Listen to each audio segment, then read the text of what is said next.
some on functions, the exponential function, which we are going to sketch and find the equation now. So we've done straight line, parabola, and hyperbola. Each of them we've done sketch, we've done find the equations. Each of them we've done a lot of things, like domain and range for all of them, like axes of symmetry for all of them, like asymptotes, they don't all have, but if they do have asymptotes. Maximums and minimums, any question that can be there. I cannot ask you everything in every question, but if I ask you, you've got to know how to do it. So the exponential function, at least when you see it start, you've got to know it's exponential. So I'm going to start with sketching them just now, but there's a few things that you've got to take into consideration. Knowing that this is definitely not a straight line. Definitely not a parabola because there's no square anywhere. That it's not the hyperbola. And the hyperbola, how do I notice that it's the hyperbola? Because the x is underneath the line, together with whatever the asymptote might be. Alright, are you with me? So now I have the exponential. What gives it away?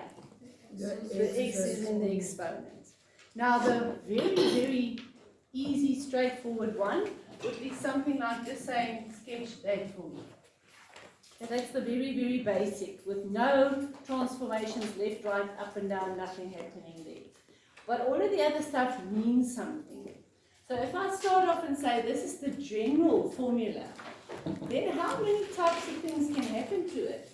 So the a is there, which was the 2 over here, a to the x. But then you're going to move it left and right with the p shift. You're going to move it up and down with your q shift. And the b also means something. So let's just get into the nitty-gritty of it. Because over here also there is a p. The p is 0. There's no movement left and right. The q is 0. The up and down, that is your asymptote. Your q would have been 0 here. So that would have been your asymptote. Y is equal to 0. If you had to go sketch this thing, y is equal to 0, so it's on the axis. Right? If you had to go sketch this, that's your y equal to 0. Then a whole lot of that other stuff comes into play. Because the b over there doesn't have a b. Yes, it's plus 1. If it's positive, it's above the asymptote. If the b part there was negative, it's at the bottom. Now, if it was negative in front of it, it's actually negative 1. But we just normally write minus and then 2 to the x. And then it's going to tell you just now that that a part there can never be negative. That a part there can never ever be negative. So if I write minus in front of there, you don't tell it. But then you said it can't be negative. It's not the a that's negative. It's actually minus 1 times with a 2 to the x. So the a part can never ever be negative. The b part can. And if the b part is negative, all that it means is it's below the asymptote. So let's look at that. How many asymptotes? Only one. Hyperbola? 2. Vertical and horizontal. But for the exponential one, there's only one. So normally when we start off in a sum, we say, aha, the asymptote is y is equal to negative 4. So if you want to start sketching it, y is equal to negative 4. You've got something going for a box. Y is equal to negative 4. But then about the a and about the b. A has to be positive, but b can be negative. Now, if it was a negative, it isn't. If it was a negative, it would be below. If it's a positive, it's above. So all I know is this is going to be above. But what about increasing and decreasing? Now, there's stuff that you can learn off by heart, and some people like doing that. Personally, I feel you don't have to, because you can always take a few points, because how many points are on a graph? A lot. So if you choose 2 or 3, and you see it going like this, you know that it's ascending or it's descending. That's what I'm teaching you here. You don't have to know this off by heart. What some people like to teach you is, if that A is positive but it's bigger than 1, this one, bigger than 1, then it will be increasing. If this had been a half to the power of x, it would have been decreasing. increasing, but you don't need to know that. Just get the y-intercept, which I'm going to ask you anyway, and get one more point, no problem. So if I say x is 0, then the y-intercept would have been 1. Just give me another point. So if x is 1, the y value would have been? 2. If x is 1, then 2 to the 1 is 2 for the y value, so 1 and 2. 1, 2. Do you agree with me? So it's about that point, and there's my graph. I don't need to know that it was ascending. If you just choose 2 points, that's it. So a whole lot of stuff that you don't really need to know off by heart, but if you do, that's just something basically extra that you can help you. So I'm saying that if it's bigger than 1, it's going to be ascending, but if it's between 0, because now remember it's going to be positive, so it must be more than 0, but it's in other words a fraction between 0 and 1, then it will be descending. Right, now I'm talking about the B part, so either ascending or descending. But then about the B part, it says that it either has to be above the asymptote or be below the asymptote, whether it's increasing or decreasing. Now we've already spoken about the A value. If it's increasing, then it's this one. So this A has to be bigger than 1. This A has to be between 1 and 0. But above the asymptote, if the B part is 0, you're hearing this multitude of information, which I'm telling you, you don't really have to know. So tell me about the B part here in this sum. It's positive, so it's got to be above. But I'm not quite sure yet whether it's going to be increasing or decreasing. If you know it, you'll know that that is the A part. If it's more than 0, it should be increasing. But can I sketch that sketch? Do I know whether the x-intercept is going to be there and the y are there? Or do I know that? You'll have to look at it anyway. And then depending on which one of the two, you'll see that it's increasing or it's decreasing. So I'm talking out of two mouths here, saying, yes, those are the facts, but you don't really have to know it. Getting that drift? But very important is that if this is negative in front here, it's going to be below the asymptote. Alright, so if it's negative, below. Whether it's, again, and now this time, if you want to go and study all this off by heart, you're going to realize that it's the other way around. It used to be increasing for A bigger. So if A is bigger than, it should be increasing. I think I wrote it the other way around. This should be bigger than, and this should be between. I think I wrote it there on the other way around. Please guys, if you want to learn this off by heart, have fun. You don't need to. So let's start all the time again and say, first thing that you've got to do is find the asymptote. So in this case, the asymptote would be y is equal to negative 4. Then, whether you know that it's at the top and bottom, is that important? Very important. And then you've got to know that this has also got a goal shift here. In the exponential graph, you can't really see it. Hyperbola, yes, you can see it because the asymptote moves exactly 4 or whatever the units are. If I say -1 there, it's a goal shift. Tell me what the goal shift was. If it says -1, it went to the right. But seeing it physically is not going to be as easy to see in the exponential graph. But it's a fact. If I told you to take this now and move it 2 units to the right, you must know you're actually going to go -2 and apply it. But to see it on the graph, because it makes a curve, you can't really see it moving 2 to the right. Certain places it's going to be larger, separated from each other, so certain places not. So of all of this information, what am I teaching you? Do you have to know all of this off by heart? No. You can just go now, we're going to sketch it. Know that the asymptote is going to be, the only asymptote is going to be y is equal to -4. Whether you understand that it's going increasing or decreasing is not important. That it's above, that's very important. But then you'll have to go and get your y and your x-intercepts, and it'll automatically increase or decrease as it should be. Okay?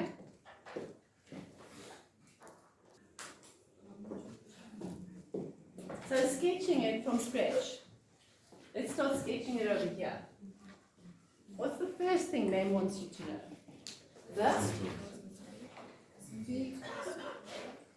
And the asymptote is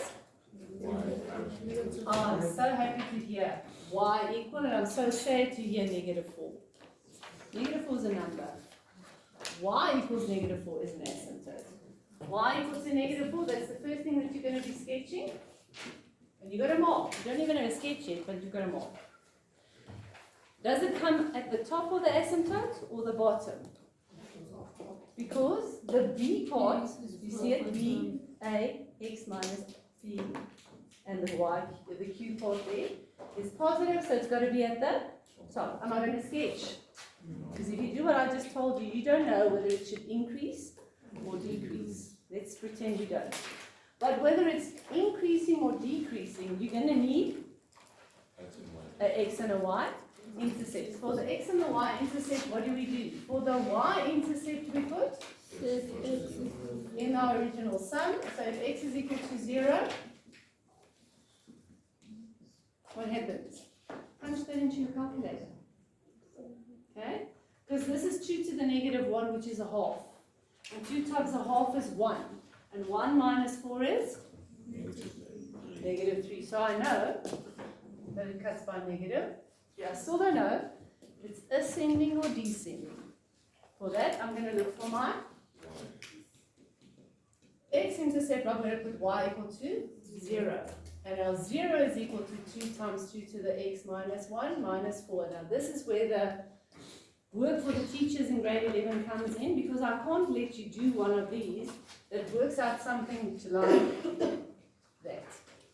I'm not allowed to. Or I'll tell you, listen, I don't want the x-intercept, give me any other point. Would you be able to do that? Because if this was the sum, how will you find the x-intercept? What do you need for an exponential equation? You need the basis to be the same in grade 11. Because in grade 12, you can do this sum because you've got logs. You need more tools in your toolbox. At the moment, I can't ask you that. So what will I do in a sum like this? I'll say, find me one other point and sketch it. What's the other point? Choose x as equal to 1. Choose a 1 and you'll find another one. So for instance, if x was equal to, okay, well, the sum is going to be, remember I'm trying to find my x-intercept, so are you with me? Then it'll get you something. But if it was something like that, how would you find another point? Substitute your x with like 1, and you'll find the corresponding y value. Can I do that? But then I'll have to leave you, I won't leave you alone. I'll say, find another point.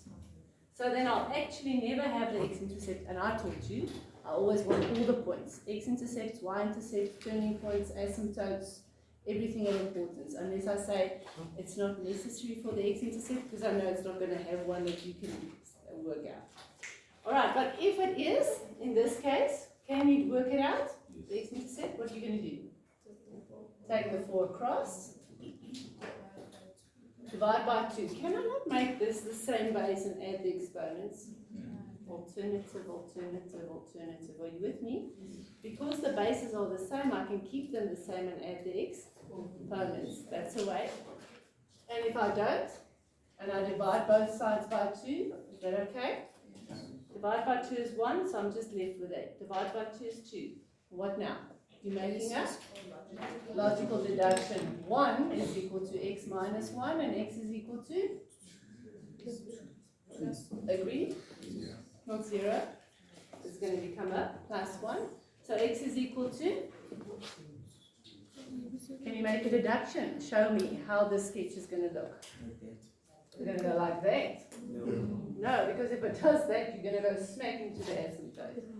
You know it's going to come closer, closer, closer, and it's going to be increasing.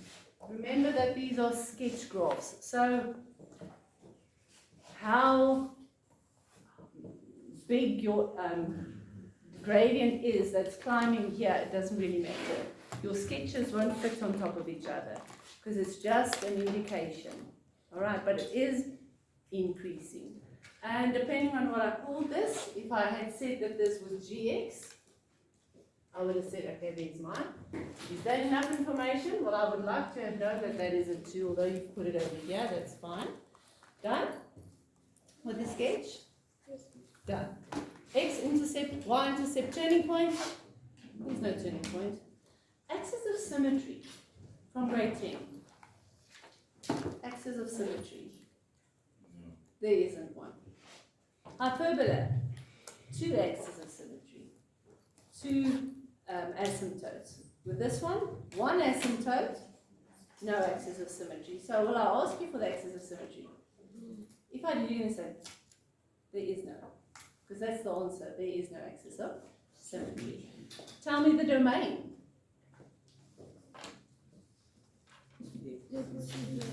X's?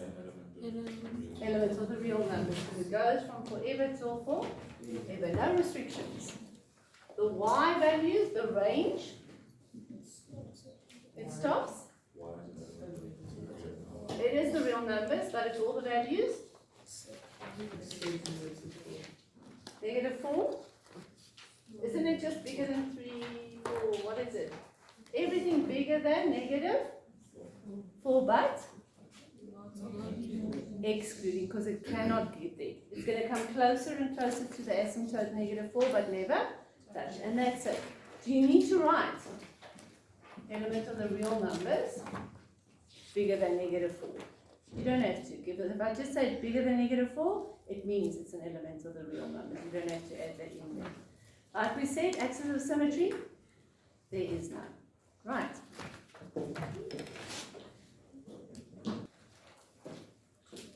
We've sketched it. Now I want you to find the equation. Hopefully you know that this is not a straight line, that it is an exponential graph. The good thing, very, very important, we have to give you the formula. Because how many variables were there just now? I wrote A. And actually the way that they like us to use it is B times A to the X minus P plus, how many variables that you're looking for? 4. The A and the B and the P and the Q. Looks like an alphabet song. Are you with me? So I cannot just say, well, you go for it. I have to give you the general form. And this one, they're also trying to trick you here. They're making the B actually where we're used to the A. Can I do that? I just did. Okay? P and Q they like to use on their places, but can I say plus T? It's still going to be your asymptote that's over there. You got to know where the right stuff should sit. Okay, are you with me here? And then normally what they do is they'll say something like here, or even put the 4 in front there, so that's actually the original B. Put some stuff there that, so I've given you the P part, and I've actually given you B as 1. And my original A is now B. Oh, that's a mess. Are you with me? I only short how many variables? 2. That B, which is actually in the place of A, and that, I have to give it to you. I can't give you 4 variables that you've got to go solve. Alright, the obvious thing that I'm giving you is the asymptote. Where does that belong? By the Q. So minus 2, you've got to mark. So it's y is equal to b to the x plus 1. How many variables? 1. Just 1.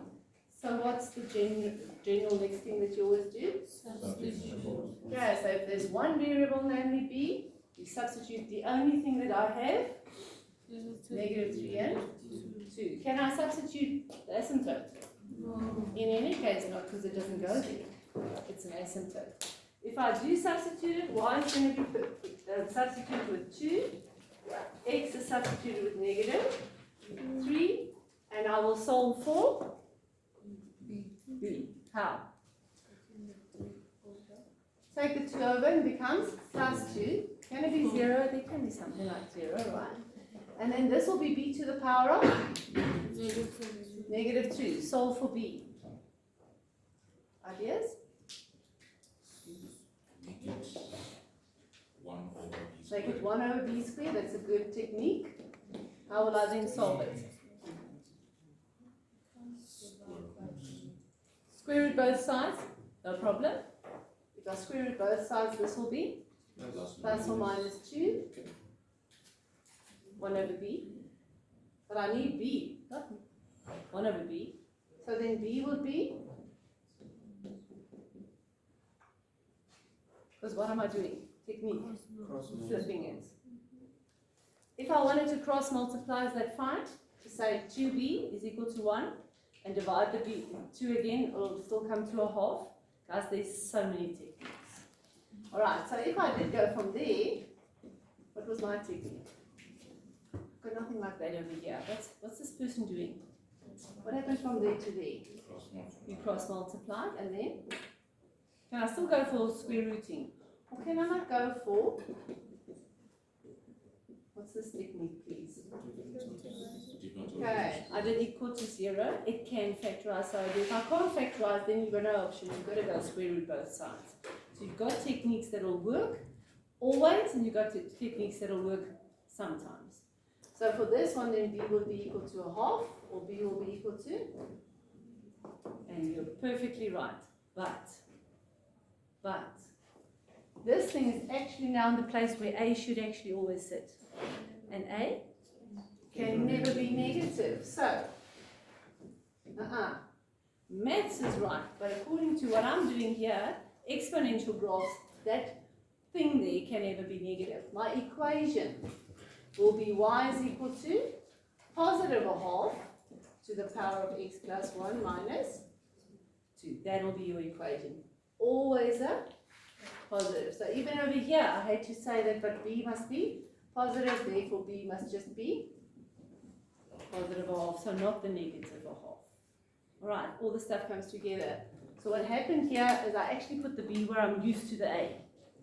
Please remember we can do that. They like to put the p and q on the right places, but even there they can even say plus q there and plus p there. That's not nice, but they can do it. They can put the alphabet letters anywhere. But that number there with the plus 1 in front of it, where actually the b was, can be anything, and it must be a positive value. Please don't forget to answer the question. Well, that question was g, so I would have liked it to be gx equal to y equal to a half to the power of. Half. If you go and look at what I taught you that you don't need to know, if that is a half, if it's between 1 and 0, shouldn't it be descending? You see it? It does come together. If you know it, fantastic, but you don't really have to know it. Okay. Which one? 2 questions. Sketch, find the equation, like we've been doing with all of them. If you have to sketch it, go through the motions. First, asymptote. Then you get your y and your x-intercepts. It doesn't always have to have 2. Can't they both be 0? Then I'm stuck. I only have 1 point. Get another one. If I need it, choose x equal to 1 or whatever you like. If you need to find the equation, ma'am has got to give you,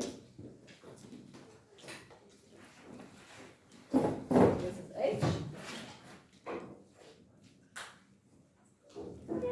So what am I saying? A, the one I know is A, is 2.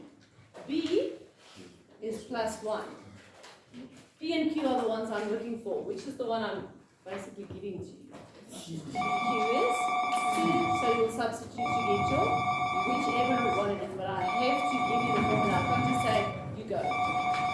Okay.